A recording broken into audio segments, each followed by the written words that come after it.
Evening বন্ধুরা, তো এখন যাচ্ছি আমরা বেরো বেরো ঘুরে ঘুরেও যাই বলো, সেটা আর কি। তো তো এইখানে মেকআপ করলাম। আর কেমন লাগছে অবশ্যই কিন্তু কমেন্টে জানিও, তোমরা কেউ কমেন্ট করো না। যাই হোক, চলো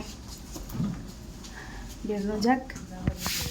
কোথায় যাচ্ছি সেটা তো তোমাদেরকে বলাই হয়নি, তাই না? তো চলো একটুখানি বলা যাক যে কোথায় যাচ্ছি। আমার বেস্ট ফ্রেন্ড বলতে বা ফ্রেন্ড বলতে তেমন কেউ নেই।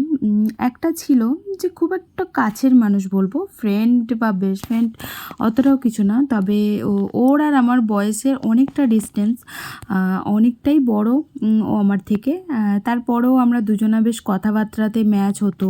তারপর অনেক কথা শেয়ার করা, যেমন ওর অনেক হাইডেন্সি কথাগুলো যেগুলো থাকতো সেগুলো শেয়ার করা আমি করতাম। তো সেরকমই একটা ভালো একটা সম্পর্ক ছিল আমাদের মধ্যে। ছিল কেন বলছি, কারণ 2-2.5 বছর হলো ও আর আমি সেপারেশনে আছি।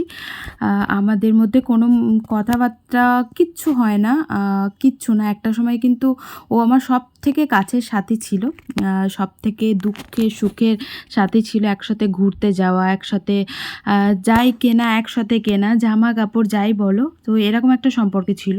তবে হ্যাঁ, কোনো দিনে আমি এই সম্পর্কটাকে বন্ধুত্ব সম্পর্ক কোনো দিনই দিইনি, কারণ আমার ফ্রেন্ড সার্কেল খুব একটা ভালো না। আমার ফ্রেন্ড খুব একদিন টেকে না খুব একটা, তার জন্য আর কি আমি ফ্রেন্ড কাউকে বলি না।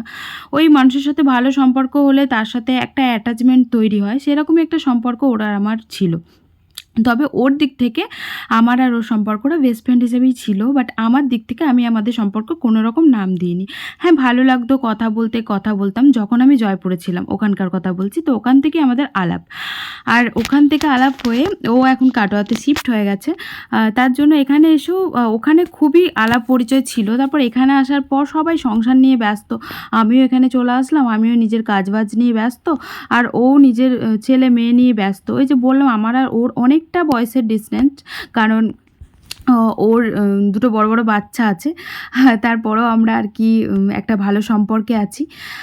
মানুষের সম্পর্ক, ভালো সম্পর্ক বয়স থেকে কখনোই হয় না, সেটা সবাই জানো।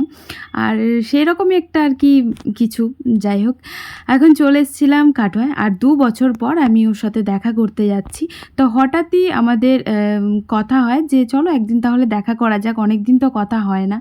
আর এখানে আসার পর বলছি না কথা হয়ই না, কারণ আমি আমার কাজ নিয়ে ব্যস্ত, ওর ছেলেমেয়ের পড়াশোনা নিয়ে ব্যস্ত। তাই আমার ধরো বৃহস্পতিবারটাই ছুটি থাকে, আর বৃহস্পতিবার দিন তাই আগের দিনই কথা হয়েছিল আমাদের রাত্রিবেলাতে মেসেঞ্জারে যে একটুখানি তাহলে দেখা করা যাক। তো ও বললো যে আমি ফ্রি আছি, আর আমিও বললাম যে তাহলে আমি ফ্রি আছি, চলো তাহলে একটুখানি দেখা করি। 2 বছর তো দেখা হয়নি এমনিতেই। আর ওর জন্য কী নেবো ভাবছিলাম, তো একটা চকলেটই নিয়ে নিলাম। আর ও এতটা খুশি হয়েছে বিশ্বাস করা, আর সব থেকে বেশি খুশি হয়েছে আমি, কারণ ওকে এতদিন পর দেখে।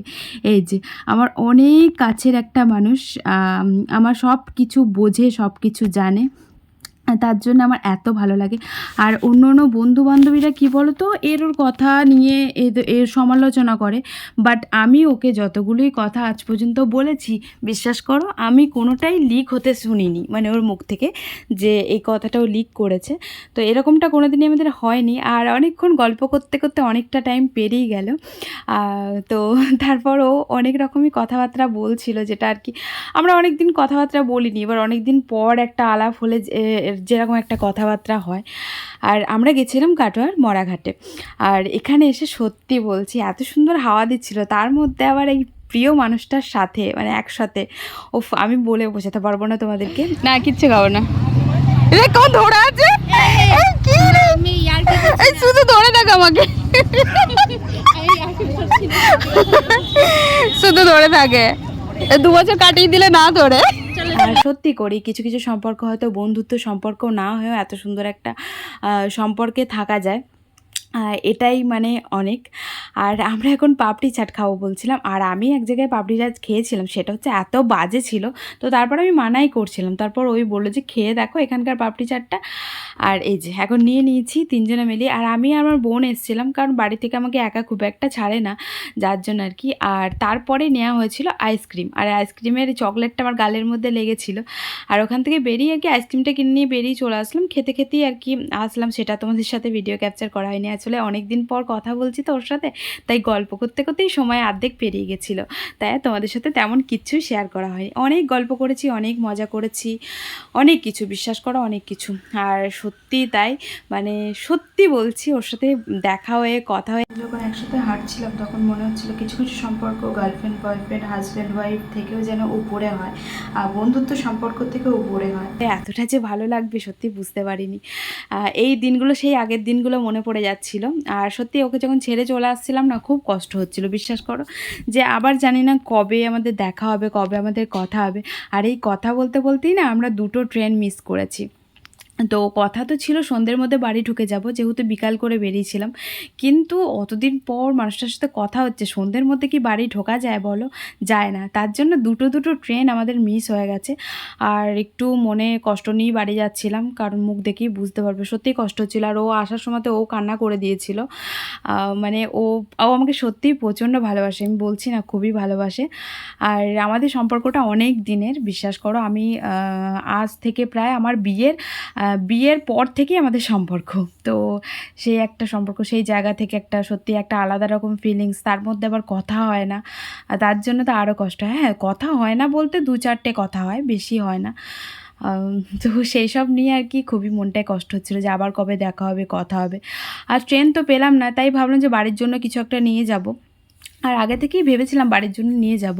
তো যার জন্য আর কি কাটোয়ার ওখানটাতে নেমে, চারমাথার মোড়টার ওখানটায় নেমে আমরা চলে এসেছিলাম মোমোর দোকানে। আর এই মোমোটার দোকানে বোন বললো যে খুব টেস্টি করে মোমো, তাই আর কি আজকে শুধুমাত্র ট্রাই করব বলে নিলাম। তো 1 প্লেট মতন মোমো নিয়ে নিলাম। আমি আর কিছু খাইনি, ওই পাপড়ি চাট খেয়েছি আর খেয়েছিলাম আইসক্রিম। আর দেখো বলতে বলতে চলেও এসেছি ট্রেনে। আর ট্রেন ছাড়তে অনেকটাই লেট, 8:50-এর ট্রেন এটা। ঢুকে বসেছিল, যার জন্য আমরা চলে এলাম, ট্রেনের মধ্যেও আমরা ঢুকে বসে পড়লাম। আর ট্রেনটা আর কি দাঁড়িয়েই ছিল 1 নম্বরে।